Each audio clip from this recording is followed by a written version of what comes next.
dan paling baik dalam segala hal, termasuk dalam urusan makanan.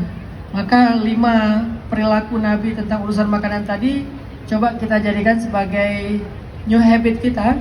Yang pertama adalah perilaku untuk memastikan bersihnya makanan kita dari yang haram.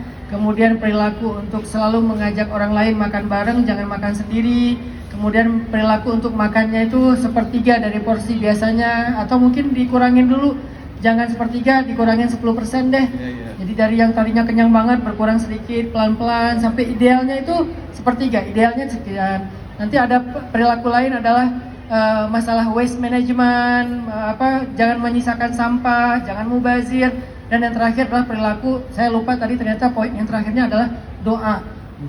Terutama doa setelah makan, doa sebelum makan dan doa setelah makan. Doa sebelum makan itu membuat kita bisa makan yang suci dan berkah, nggak dicampuri oleh syaitan.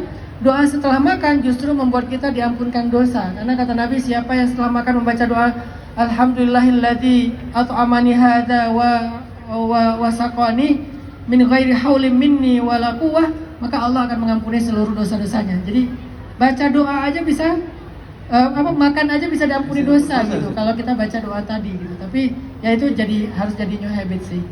Mudah-mudahan 5 akhlak Nabi tentang kuliner bisa menjadi new habit anak muda di Aceh, terutama Banda Aceh dan Aceh Besar. Amin, amin ya rabbal alamin. Terima kasih Ustadz Hanan Ataki. Sama-sama Bang Dosi. Jika